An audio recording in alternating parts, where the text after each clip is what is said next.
What's going on, everyone? It's Jamie here from SaaS University, and I want to talk about the Solo SaaS Academy. It's going to be my course here taking you from idea generation to generating over $1,000 a month in MRR. It's going to be a step-by-step walkthrough here as I take all the lessons I've learned through building my own SaaS apps. I've generated over $250,000 in the last few years, and I currently do over $10,000 a month with 90% margins.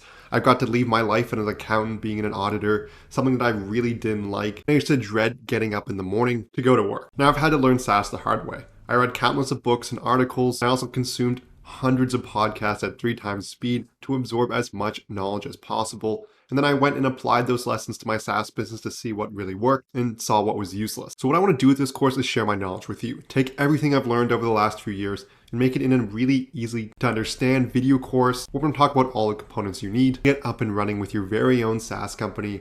This is going to be the Solo SaaS Academy as well. It's going to be designed to be a solo founder, as I'm a solo founder and I think I can best share my experiences there. And I will talk about hiring a small team here with some virtual assistants. Maybe you want to go do some customer service. I will talk about that as well, and so much more in this course. So if you're interested in it, it's not out yet, but we're currently working on it, or to say I'm currently working on it here. There's going to be a link in the description of this video where you can sign up to get early access, as well as a discounted price if you sign up and enter your email right here and click that sign up now button. So I'm really excited to start this journey with you, and I love SaaS and I love sharing knowledge about it. Make sure you sign up in the description below. So I'm going to sign off now, and I'll see you soon.